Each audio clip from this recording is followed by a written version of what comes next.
My wife disappeared for weeks after her girl's trip to Vegas, then returned pregnant and tried to manipulate me into taking her back. Hey Reddit. So I never thought I would be posting here, but my life has taken such a bizarre and frankly devastating turn that I need some outside perspective. I am Mark, 32 male, and my wife Sarah is 30 female. We have been married for 5 years, together for 7. Or at least I thought we were together. Let me give you a bit of background so you understand the context. Sarah and I met in college, not directly, but through mutual friends shortly after graduation. She was vibrant, funny, full of life.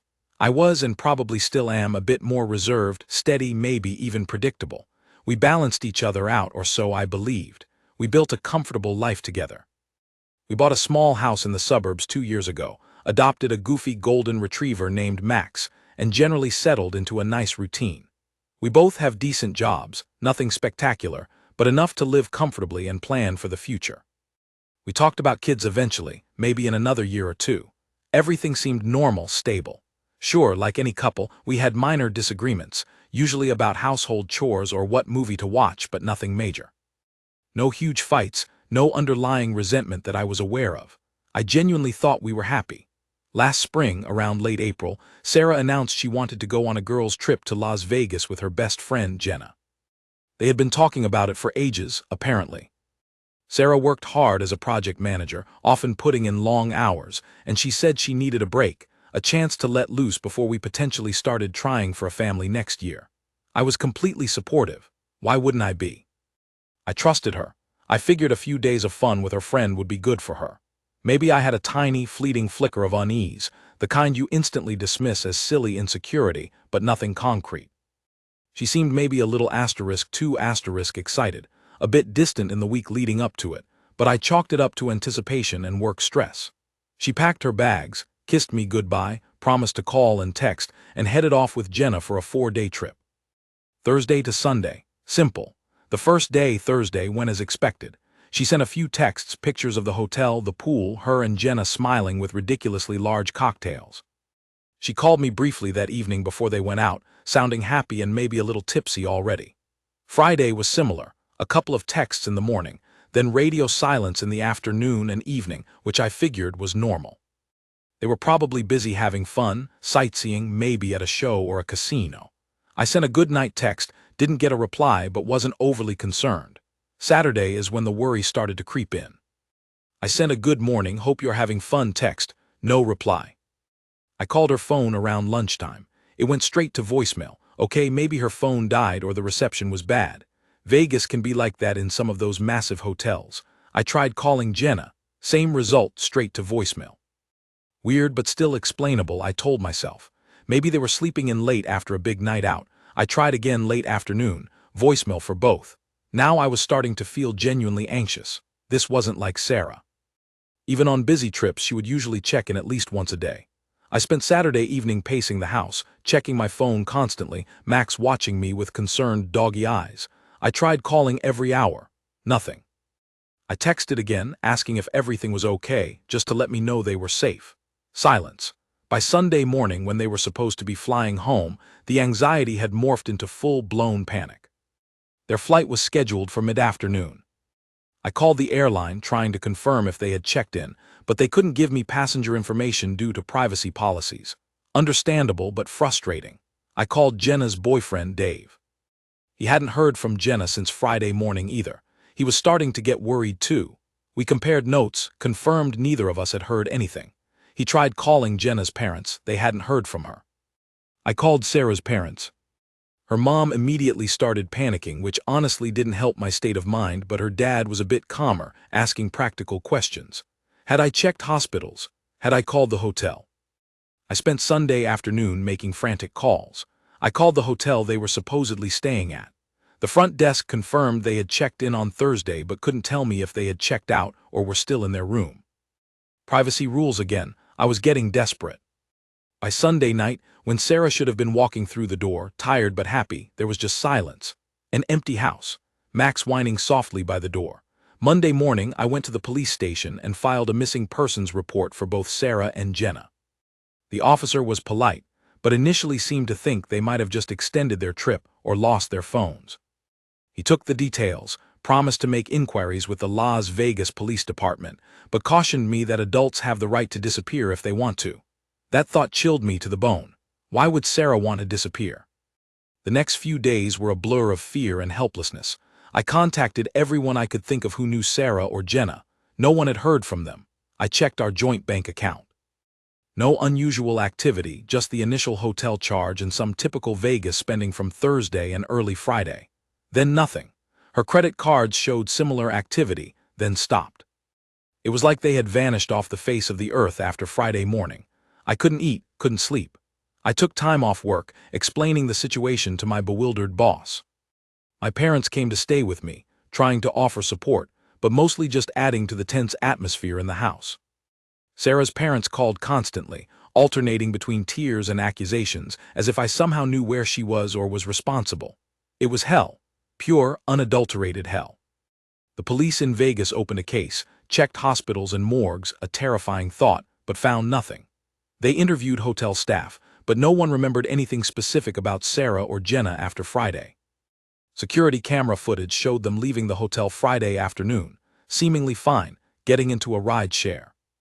After that, the trail went cold. Weeks passed, 3 agonizing weeks. Hope dwindled, replaced by annoying dread. I started to imagine the worst-case scenarios. Had something terrible happened to them? Were they victims of a crime? I barely left the house, just sat by the phone, waiting for a call that never came. My friends tried to rally around me, bringing food I couldn't eat, offering words of comfort that felt hollow. Dave, Jenna's boyfriend, was going through the same thing. We talked daily, sharing scraps of non-information, clinging to any sliver of hope. Then, one Tuesday evening, almost exactly 4 weeks after she left for Vegas, my doorbell rang. I wasn't expecting anyone. My parents had gone back home the previous week, seeing that their presence wasn't really helping my mental state. Max barked. I dragged myself to the door, peered through the peephole, and my heart stopped. It was Sarah. She looked different. Thinner, yes, but also strangely calm. Her hair was slightly different, maybe cut or styled differently. She wasn't crying or distraught. She just stood there on the porch, holding a small overnight bag, looking at me expectantly. I flung the door open, a confusing mix of immense relief, overwhelming anger, and utter bewilderment washing over me. "Where have you been?" I yelled, probably louder than I intended. "Are you okay? What the hell happened?" She flinched slightly at my tone but didn't answer directly. "Can I come in, Mark?" She asked quietly. I stepped aside, numbly letting her into the house she had seemingly abandoned weeks ago. Max ran up to her, tail wagging furiously, then seemed confused by her lack of enthusiastic greeting, backing away slowly. We stood in the hallway, the silence stretching awkwardly. I stared at her, waiting for an explanation. The explanation she offered was pathetic. Laughable, really, if I hadn't been so furious and hurt. She claimed she had lost her phone and wallet early on the trip. She said she panicked, felt overwhelmed, and decided she needed some space. She told me she had stayed with an old college acquaintance who lived near Vegas, someone I had never heard of, and Jenna had apparently decided to stay too. According to Sarah, Jenna had also lost her phone in the same incident. They just decided to disconnect for a while, for weeks, without telling anyone, because they needed space. It was the flimsiest, most insulting story I had ever heard. Lost her phone and wallet. Both of them, and decided the best course of action was to ghost everyone who loved them, let us think they were dead or in danger for almost a month. It made zero sense. Where did you get money? I asked, trying to keep my voice steady. How did you live? How could you not find a way to contact anyone, a police station, a library computer, borrow a stranger's phone for 5 minutes? Her answers were vague. The friend helped out, they just didn't think, they were confused. She started to cry then, saying she knew she messed up, that she was so sorry for worrying me, but she had just felt so lost. It felt rehearsed, insincere. My relief at seeing her alive was rapidly being replaced by cold, hard suspicion. And deep, profound hurt. While I was tearing my hair out, imagining her dead in a ditch, she was just needing space. With a mystery friend, I told her I didn't believe her, not one word of it. I asked about Jenna. Where was she now? Sarah said Jenna had decided to stay with the friend a bit longer, needed more time. She promised Jenna was fine and would be in touch soon. Convenient. We argued then. Or rather, I yelled my frustration and pain, and she offered weak defenses and tears. She kept saying she was sorry, that she loved me, that she just got scared and didn't know what to do. It felt like she was trying to manipulate me, playing the victim card. Then came the first bombshell. While I was still reeling from her nonsensical story, she took a deep breath and said, "Mark, there's something else. I'm pregnant." The floor seemed to drop out from under me. Pregnant? How? When? We hadn't been actively trying. We used protection, though maybe not perfectly every single time. The timing felt incredibly suspicious, given her month-long disappearance. She claimed it must have happened before she left, that she only realized it while she was away. "That's part of why she panicked," she said, "finding out she was pregnant while stranded without a phone or money. I didn't know what to say. Part of me, the part that still clung to the wreckage of our marriage, felt a flicker of something. Hope. Confusion. But the rest of me, the rational part, the part that had just been lied to for weeks, screamed that this was wrong. The timing, her story, her behavior, it didn't add up. She saw the doubt on my face. She immediately switched tactics. She started talking about the baby, about us being a family, how this was a sign we were meant to work through this. She pleaded with me to forgive her, to focus on the future, on our child. She tried to hold my hand, to hug me. It felt like ice water running through my veins. This wasn't the Sarah I knew. This was someone desperate, manipulative. I pulled away. I told her I needed time to think, that I couldn't process any of this right now. I told her she couldn't stay here, not tonight. The trust was gone, shattered into a million pieces by her unexplained absence and unbelievable story. Her face crumpled. She started crying harder, begging me not to kick her out, asking where she would go. I stood firm. I suggested a hotel or maybe her parents' place. She eventually left, tearfully, leaving me alone in the house that suddenly felt tainted. The next day, I called Dave. I told him Sarah was back, but Jenna wasn't. I told him Sarah's story. Dave was livid. He said Jenna had finally called him late the previous night, after Sarah had left my place. Jenna's story was slightly different but equally flimsy. She claimed they had met some guy, partied too hard, lost their stuff, and stayed with him for a bit before moving on to the friend. She was vague about details, apologetic, but also defensive. Dave didn't buy it either. He said Jenna was also claiming to need space and wasn't coming home just yet. That conversation solidified my resolve. Sarah wasn't just lost or confused, she was lying, deliberately, and the pregnancy, I had a sickening feeling about it. I contacted a lawyer that same day. I explained the situation, the disappearance, the return, the pregnancy, the lies. The lawyer was sympathetic but pragmatic. He advised me to gather any evidence I could, protect my assets, and definitely insist on a paternity test once the baby was born. He also suggested hiring a private investigator to find out what really happened during those 4 weeks Sarah was missing. It felt extreme, hiring a pie for my own wife, but I needed the truth. I couldn't live with the uncertainty and the blatant lies. I gave the investigator all the information I had. The hotel details, the flight info, the last known sighting from the security footage, the name of the supposed friend Sarah had mentioned, which turned out to be fake when the pie checked. While the investigator worked, Sarah kept trying to contact me. Texts, calls, voicemails, sometimes pleading, sometimes angry, sometimes trying to reminisce about our good times. She accused me of being cruel, of abandoning her when she was pregnant and vulnerable. She tried to use the baby as leverage, talking about prenatal appointments, asking me to come with her. I refused. I told her we had nothing to discuss until I knew the truth, and until we had paternity results. This usually led to more tears or accusations. Her parents also called, urging me to reconcile, to think of the baby. I politely but firmly told them that wasn't happening until I had answers. It took the private investigator about 2 weeks to uncover the truth. And read it, the truth was so much uglier than her flimsy lies. Sarah and Jenna hadn't lost their phones or wallets. They hadn't stayed with some vague college friend.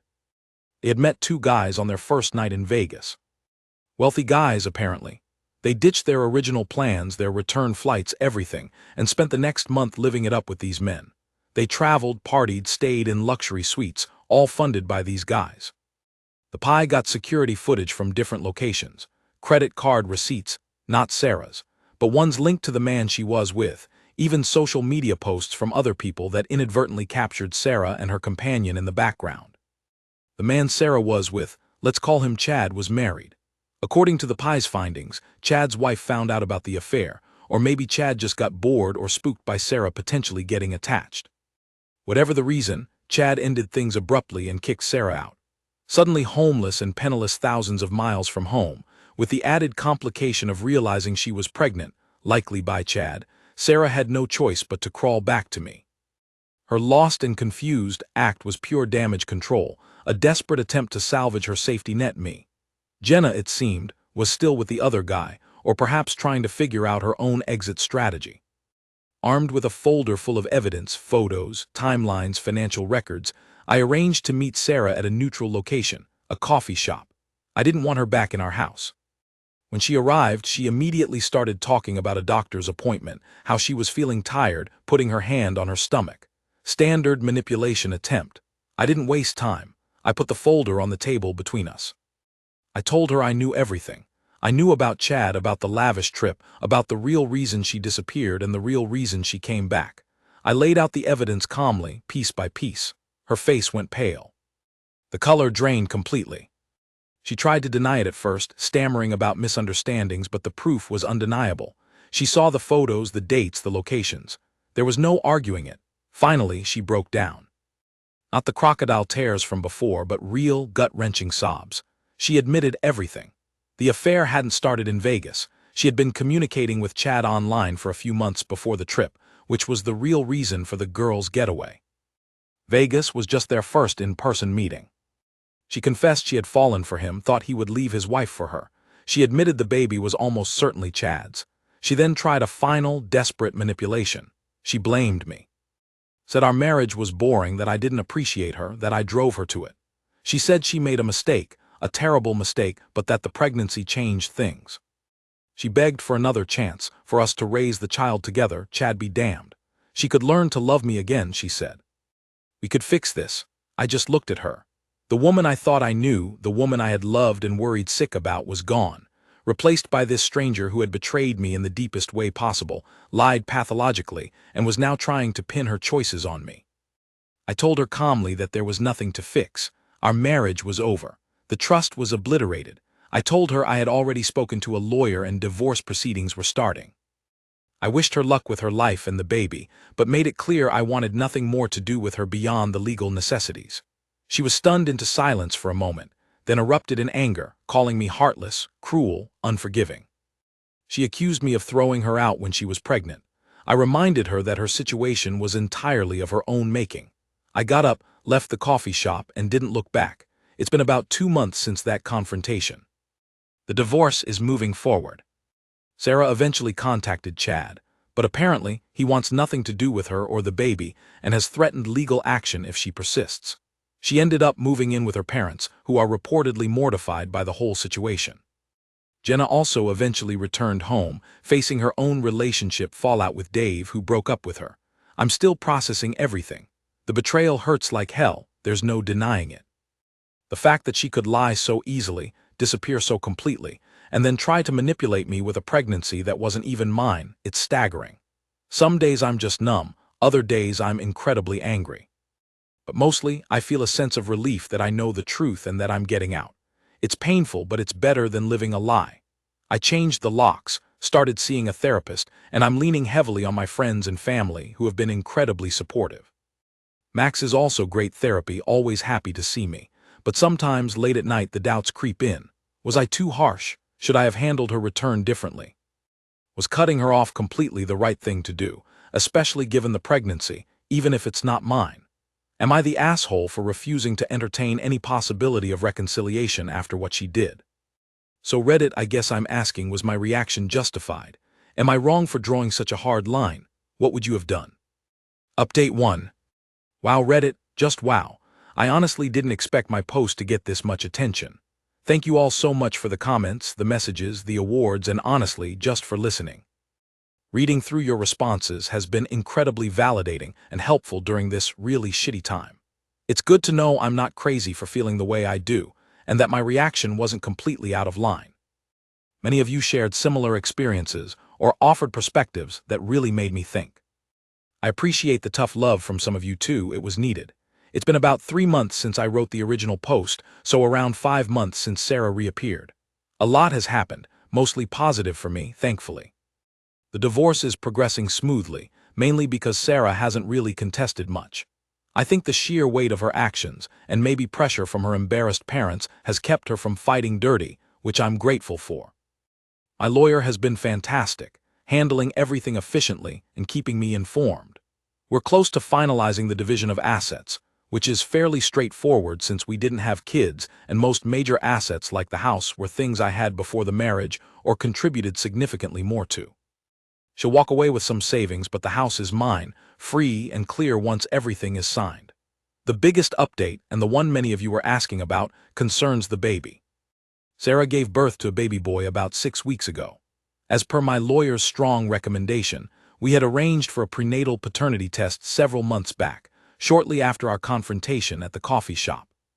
Sarah had initially resisted, throwing every excuse and emotional appeal she could think of, but faced with the undeniable evidence of her affair and my unwavering stance backed by legal counsel, she eventually consented. It was probably the most stressful waiting period of this whole ordeal, even though I was 99.9% sure of the outcome. The results came back exactly as expected. I am not the biological father. Seeing it there in black and white on the official report was strange. It wasn't a surprise, obviously, but it was the final, definitive nail in the coffin of our marriage and any lingering, twisted sense of obligation I might have felt. There was a weird mix of relief, sadness for the life I thought we'd have, and anger at the whole situation she created. When my lawyer formally informed Sarah's lawyer of the results, I had zero direct contact with her. I heard through the grapevine that she didn't take it well, but ultimately accepted it. The fantasy she might have been clinging to, that maybe, just maybe, it was mine, or that I would step up regardless, was gone. As for Chad, the biological father, from what I've gathered indirectly, he's sticking to his guns. He's providing some legally mandated financial support now that paternity is established, but apparently wants no active role in the child's life and has made it clear he's staying with his wife. So Sarah is essentially a single mother living with her parents, dealing with the consequences of her choices. Do I feel sorry for her? Honestly, it's complicated.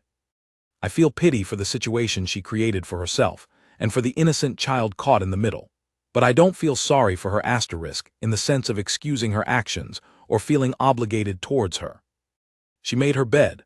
On my end, life is slowly getting back to a new normal. The therapy is helping immensely.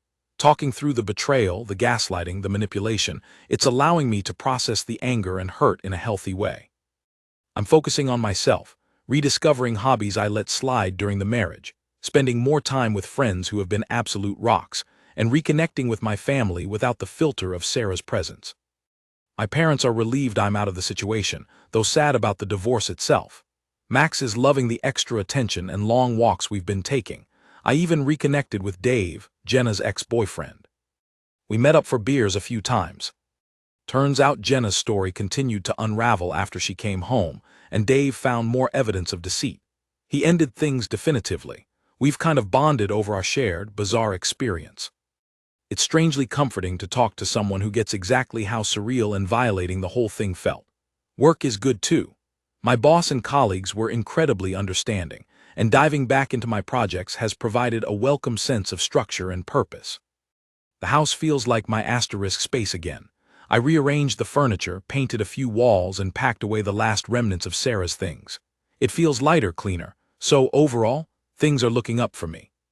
The divorce is almost final, paternity is confirmed, and I'm actively working on healing and rebuilding. It's a long road, I know, and the scars from this will probably always be there to some extent. Trusting someone fully again feels like a massive hurdle for the future. But for the first time in months, I feel genuinely optimistic. I feel free. I dodged a massive bullet, or rather, a series of manipulative, deceitful bullets. Thanks again, Reddit, for letting me vent and for the overwhelming support. It truly made a difference. I guess my final question is, for those who have been through similar betrayals, how long did it take before you felt truly ready to trust someone new? Am I wrong for feeling like that might take a very, very long time? Thank you for watching. If you haven't subscribed yet, please do so and hit the notification bell to stay updated with more shocking real-life stories happening around you.